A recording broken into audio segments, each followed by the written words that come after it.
بسم اللہ الرحمن الرحیم۔ السلام علیکم ورحمۃ اللہ وبرکاتہ۔ بعثت سے 2 سال پہلے حارث بن ابی زرار کے ہاں ایک بیٹی نے جنم لیا۔ باپ نے اس کا نام برا رکھا۔ بچی چندے آفتاب و چندے مہتاب تھی، جو ایک بار دیکھ لیتا پھر چہرہ سے نظر نہ ہٹاتا، لہٰذا اس کی پرورش بڑے ناز و نام میں ہونے لگی۔ بنی مستلق کے سردار کی یہ بیٹی جوں جوں بڑی ہو رہی تھی، اس کے حسن و خوبصورتی میں اور نکھار آتا جا رہا تھا۔ باپ بھی اس کی ہر خواہش کو مقدم رکھتا تھا اور جو کہتی تھی اسے پورا کرتا تھا۔ وقت بڑی تیزی سے برہ کو بلوغت کی سرحدوں کے قریب لے جا رہا تھا، اور پھر ایک دن بلوغت کی سرحد پر پہنچ کر اس کو عبور کر گئی تو اس کے بیاہ کی فکر و دامن گیر ہو گئی۔ برا اب اس قابل ہے کہ اس کی شادی کر دی جائے۔ بیوی نے ایک دن بات چھیڑی۔ مجھے احساس ہے میاں بیوی بیٹھے یہ باتیں کر ہی رہے تھے کہ اسی اثناء میں صفوان آ گیا، جو ان کے اپنے قبیلے کا ہی مشہور شخص تھا۔ کیا باتیں ہو رہی تھیں؟ اس نے بیٹھے ہوئے پوچھا۔ برہ کی شادی کے بارے میں سوچ رہے تھے، حارث بن ابی زرار نے کہا۔ اس میں سوچنے کی کیا بات ہے؟ میں اپنے لڑکے مصافہ کے لیے آیا ہوں۔ صفوان نے کہا تو دونوں میاں بیوی ایک دوسرے کی طرف دیکھ کر مسکرائے، جیسے انہوں نے صفوان کو اس تجویز کو پسند کیا ہو، اور پھر رشتہ طے ہو گیا، اور جلد ہی مصافہ اور برہ کی آپس میں شادی ہو گئی۔ مصافہ اور برہ بڑی خوشگوار زندگی بسر کر رہے تھے۔ ایک دن برہ اپنی خوابگاہ میں آرام کر رہی تھی۔ چاند آسمان کی پہنائیوں میں محو خرام تھا، ہر سو خاموشی محیط تھی۔ عالم خواب میں کیا دیکھتی ہے کہ یثرب کی طرف سے چاند چلتا آ رہا ہے، یہاں تک کہ وہ میری آغوش میں اتر آیا ہے۔ خواب دیکھنے کے بعد فوراً آنکھ کھل گئی اور اس پر غور کرنے لگی، اس کی کیا تعبیر ہو سکتی ہے۔ آپ سوچنے لگی، اور پھر ان کے کانوں میں قبیلے کے کئی لوگوں کی آوازیں گونجنے لگیں۔ محمد بن عبداللہ صلی اللہ علیہ وآلہ وسلم کا دین روز افزوں پھیلتا جا رہا ہے۔ جو ایک بار حلقہ اسلام میں داخل ہو جاتا ہے پھر اس پر مر مٹتا ہے۔ حضور اکرم صلی اللہ علیہ وآلہ وسلم کے غلاموں اور عاشقوں کی مثل دنیا میں کہیں نہیں ملتی۔ اور پھر انہوں نے خود ہی خواب کی تعبیر لی اور مسکرا دی۔ صبح جب وہ اٹھی تو انہوں نے رات کے خواب کا کسی سے ذکر نہیں کیا۔ چہرے پر عجیب طرح کی بشاشت تھی اور اس سے قبل کبھی دیکھنے میں نہیں آئی تھی۔ مصافہ نے اس غیر معمولی بشاشت کی وجہ بھی دریافت کی، لیکن انہوں نے کوئی جواب نہ دیا۔ حارث بن ابی زرار اور مصافہ اسلام کے سخت مخالف تھے۔ ان کو اسلام کا پھیلنا ایک آنکھ نہ بھاتا تھا، لہٰذا حارث بن ابی زرار نے مدینہ پر یلغار کی نیت سے تیاریاں شروع کر دی۔ شعبان 5 ہجری کو اسلامی لشکر بنی مستلق کی طرف سے روانہ ہوا، جو مدینہ منورہ سے 9 منزل پر ہے۔ اس لشکر میں 1000 مجاہدین تھے۔ مہاجرین کا جھنڈا حضرت صدیق اکبر رضی اللہ تعالی عنہ اور انصار کا علم حضرت سعد بن عبادہ رضی اللہ تعالی عنہ کو عطا فرمایا۔ اس غزوہ میں حضور اکرم صلی اللہ علیہ وآلہ وسلم کے ہمراہ امہات المومنین حضرت عائشہ صدیقہ طاہرہ مطہرہ رضی اللہ تعالی عنہ، حضرت ام سلمہ رضی اللہ تعالی عنہا بھی تھیں۔ ادھر حارث بن ابی زرار کو بھی اطلاع مل گئی تھی کہ اسلامی لشکر چل پڑا ہے۔ اور یہ بھی پتہ چل گیا تھا کہ اس کا جاسوس قتل کر دیا گیا تھا، جسے اس نے رسول اللہ صلی اللہ علیہ وآلہ وسلم کی خبر لانے کے لیے بھیجا تھا۔ وہ لوگ جو اسلام دشمنی سے مغلوب ہو کر حارث بن زرار کے پاس جمع ہوئے تھے، انہوں نے جب دیکھا کہ مسلمان ان کے سر پر پہنچ گئے ہیں تو انہوں نے راہ فرار اختیار کی۔ حارث نے بھی اسی میں عافیت سمجھی کہ بھاگ جائے، لیکن باقی اہل قبیلہ نے صف بندی کر لی اور مسلمانوں پر تیر برسانے شروع کر دیے۔ تھوڑی ہی دیر میں مشرکین کے قصبل نکل گئے۔ ان کے 10 لوگ جنگ میں مارے گئے، جن میں مصافہ بن صفوان برہ کا خاوند بھی شامل تھا۔ مسلمانوں میں سے صرف ایک صحابہ حضرت ہشام بن رضی اللہ تعالی عنہ شہادت پر فائز ہوئے تھے۔ اس غزوہ میں جو تاریخ میں غزوہ بنی مستلق مشہور ہے، 2000 اونٹ، 5000 بکریاں مال غنیمت میں ملی اور 200 گھروں کے 600 مرد، عورتیں اور بچے اسیر ہوئے، جن میں رئیس قبیلہ کی بیٹی برہ بھی شامل تھی۔ مال غنیمت کو مجاہدین میں بانٹ دیا گیا اور قیدیوں کو لوگوں میں تقسیم کر دیا گیا۔ برہ بنت حارث رضی اللہ تعالی عنہا حضرت ثابت بن قیس بن شماس رضی اللہ تعالی عنہ اور ان کے چاچا زاد بھائی کے حصہ میں آئیں۔ میں آپ کے مکاتبہ بننے کے لیے تیار ہوں۔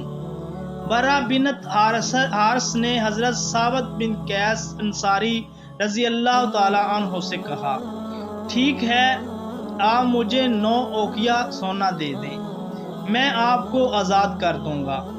وہ سوچنے لگیں، مجھے لوگوں سے مکاتب کی رقم مانگ کر ادا کر دینی چاہیے۔ مجھے سب سے پہلے رحمت مجسم نبی اکرم صلی اللہ علیہ وآلہ وسلم کے در اقدس پر دستک دینا چاہیے، جہاں سے کبھی کوئی نامراد نہیں لوٹا۔ حضور اکرم صلی اللہ علیہ وآلہ وسلم اس وقت کہاں ملیں گے؟ برہ بنت حارث نے حضرت ثابت بن قیس رضی اللہ تعالی عنہ سے دریافت کیا۔ حارث بن ابی زرار جو غزوہ بنی مستلق کے وقت بھاگ گیا تھا، اسے جب پتہ چلا کہ اس کی بیٹی کو کنیز بنا کر لے گئے ہیں تو اپنی بیٹی کے فدیہ میں چند اونٹ لے کر مدینہ کی طرف چل پڑا۔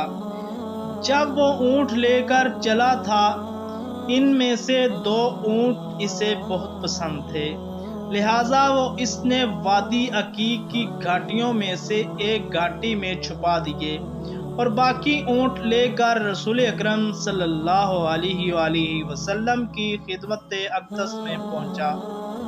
جب وہ مدینہ منورہ پہنچا تو اس سے پہلے ان کی بیٹی رحمت للعالمین صلی اللہ علیہ وآلہ وسلم سے مدد کی درخواست کر چکی تھی۔ آپ باہر تشریف لائے تو حارث بن ابی زرار نے عرض کی، میری بیٹی کنیز نہیں بن سکتی، میری شان اس سے بالاتر ہے، میں اپنے قبیلے کا سردار اور رئیس عرب ہوں، آپ اس کو آزاد کر دیں اور زر فدیہ لے لیں۔ وہ 2 اونٹ کہاں ہیں جو تم راستے میں چھپائے ہو؟ رسول اللہ صلی اللہ علیہ وسلم نے دریافت فرمایا اور اس گھاٹی کا نام بھی بتا دیا جہاں انہیں چھپایا تھا۔ آپ کو کس نے اطلاع دی؟ بے شک آپ اللہ کے رسول ہیں، حارث بن زرار نے کہا اور مسلمان ہو گیا۔ برہ بنت حارث جب آزاد ہو گئی تو انہوں نے حضور اکرم صلی اللہ علیہ وآلہ وسلم کی خدمت عالیہ میں ہی رہنے کی فوقیت دی اور والد کے ساتھ جانے سے انکار کر دیا۔ جب رسول اکرم صلی اللہ علیہ وآلہ وسلم کو علم ہوا تو آپ صلی اللہ علیہ وسلم نے حارث بن ابی زرار رضی اللہ تعالی عنہ کو برہ سے نکاح کا پیغام بھیجا۔ جو انہوں نے بصد خوشی قبول کر لیا۔ حضور اکرم صلی اللہ علیہ وآلہ وسلم نے حضرت برہ رضی اللہ تعالی عنہ کے قبیلے کے 40 غلام بھی آزاد کر دیے۔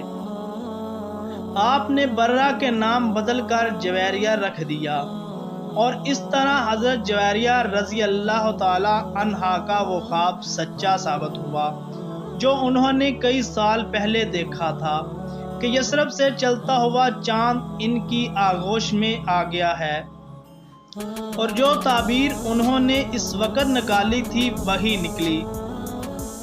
برہ کا مطلب نیکی و احسان ہے، لیکن اس لفظ کے استعمال سے منفی معنی بھی نکلتے ہیں۔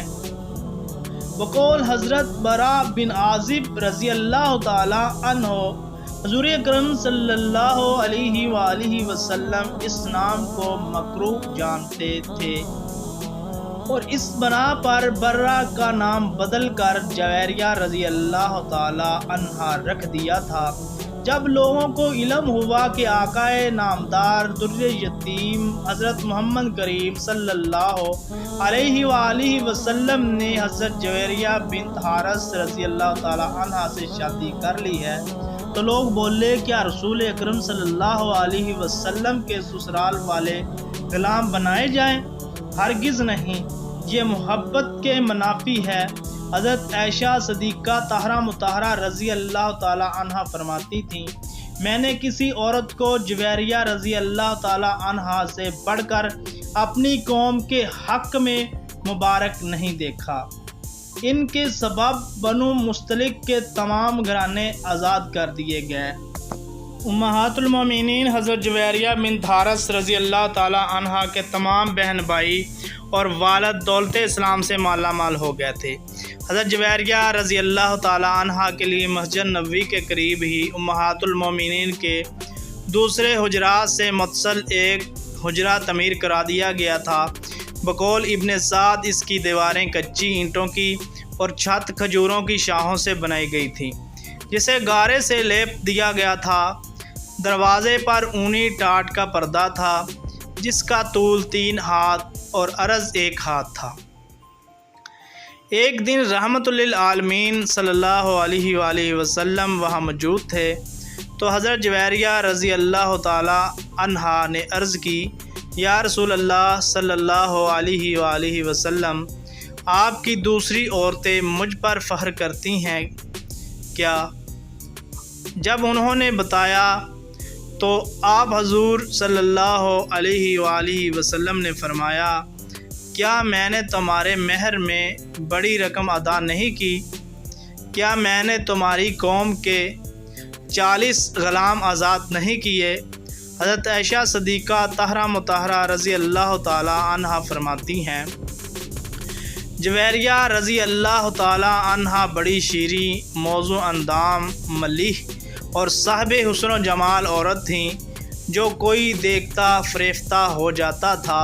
ظاہری حسن و جمال کے علاوہ آپ باطنی حسن سے بھی مالا مال تھیں، بڑی زاہدہ، راست باز، عبادت گزار، قناعت پسند، مجسمہ صبر و رضا، بردبار، عاجز و انکساری، اظہار و اخلاص اور ذکر و تلاوت میں یکتا تھیں۔